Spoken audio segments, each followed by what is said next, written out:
फिर से एक बार पास्टर मनीष आसरा प्रभु यीशु मसीह के नाम की महिमा, पिता, पुत्र और पवित्र आत्मा को सम्मान देने के लिए जीवित परमेश्वर के जीवित वचन को लेकर आपके बीच में आए हैं। और मैं विश्वास करता हूं कि परमेश्वर इस वचन के द्वारा आपको आशीष देगा। आइए हम क्रिस्टीन और जॉयस आसरा के साथ एक छोटा सा कोरस गाते हुए परमेश्वर के सिंहासन के पास जाएं। हालेलुया, प्रभु तेरी स्तुति हो। हालेलुया, तूने हराया मृत्यु को, तूने तोड़ी हर जंजीर, तेरे नाम में रिहाई। यीशु मसीह तू है आशा मेरी।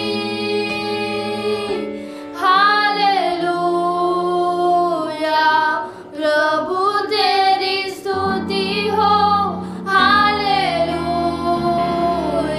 तूने हराया मृत्यु को, तूने तोड़ी हर जंजीर, तेरे नाम में रिहाई। यीशु मसीह तू है आशा मेरी। हालेलुया। आइए आज हम परमेश्वर के वचन में जाएंगे।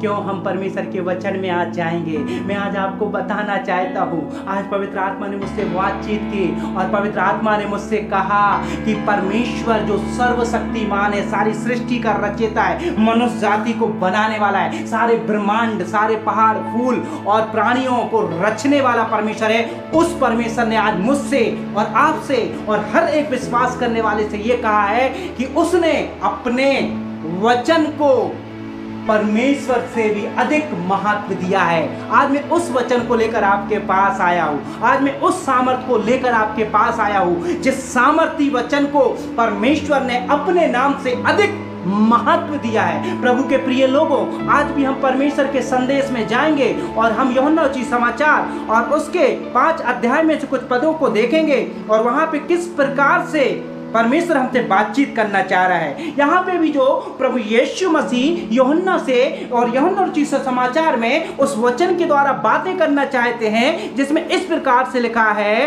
कि और पिता किसी का न्याय नहीं करता, परंतु न्याय करने का काम पुत्र को सौंप दिया है, इसलिए कि सब लोग जैसे पिता का आदर करते हैं वैसे पुत्र का भी आदर करें। और जो पुत्र का आदर नहीं करता वो पिता जिसने उसे भेजा है आदर नहीं करता।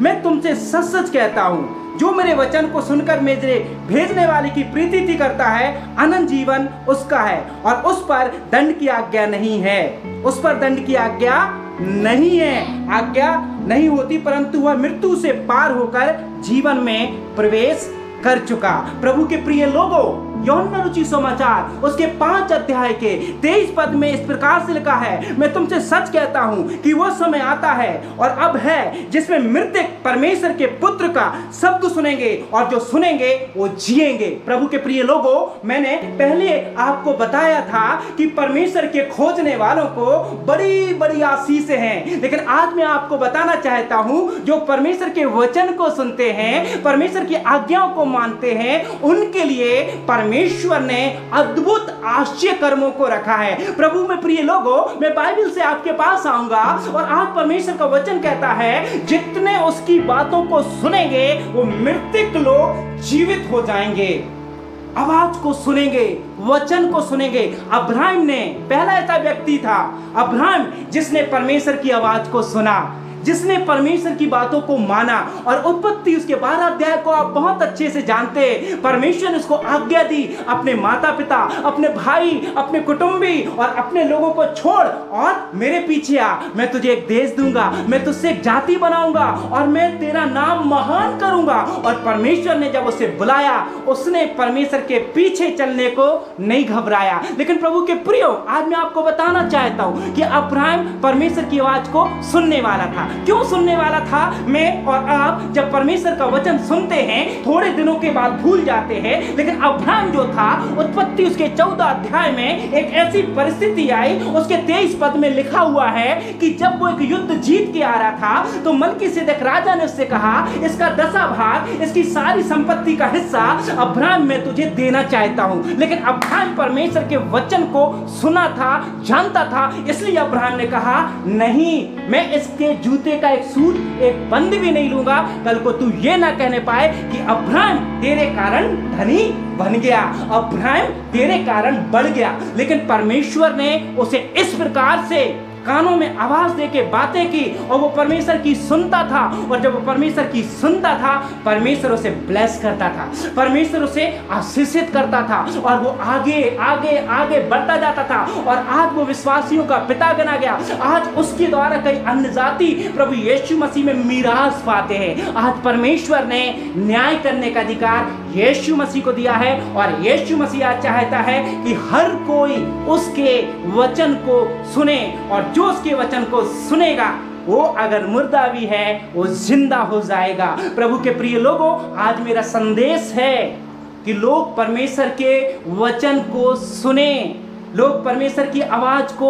सुने। मैं आज आपको बताना चाहता हूं, परमेश्वर का प्रचार करना अलग है, परमेश्वर के प्रचार को सुनना भी अलग है, लेकिन वो मीठी और वो मधुर आवाज जो परमेश्वर मुझसे और आपसे बातचीत करना चाहता है, उस सुंदर एकांत समय में, उस शांत समय में परमेश्वर मुझसे और आपसे बातचीत करना चाहता है। आज मैं इस बात को आपके बीच में लेकर आया हूं कि कितने पासवान, कितने विश्वासी और कितने कलीसिया के सदस्य उस शांत समय में परमेश्वर के सिंहासन के पास जाकर उसकी आवाज को सुनेंगे, और जब जो उसकी आवाज को सुनेंगे वो किसी भी परिस्थिति में क्यों ना हो वो जीवित हो जाएंगे, उनका फाइनेंस जीवित हो जाएगा, उनकी बीमारी चंगे हो जाएंगे, उनके सारे समस्याएं यीशु के नाम से दूर हो जाएंगे।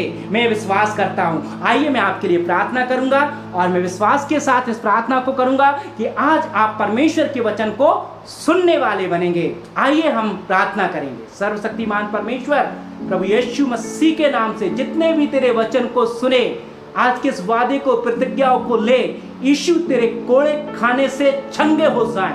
यीशु जो परिस्थितियां, स्थितियां उनके जीवन में मरी हुई है, जो अवस्थाएं उनके जीवन में रेगिस्तान की तरह हैं, आज वो जल की धाराओं के समान यीशु मसीह के नाम से आशीषित होने पाए। पिता, तेरा दास घोषणा करता है तेरे वचन की, तूने अपने वचन को अपने से अधिक महत्व दिया है। इसलिए प्रभु यीशु, आज जिसको जो वचन की जरूरत है, प्रभु यीशु तेरे सामर्थ्य से वो पूरा हो और लोग चंगे हो और परमेश्वर की महिमा करें। मैं विश्वास करता हूं कि ऐसा होगा यीशु मसीह के नाम से। आमीन, आमीन, आमीन।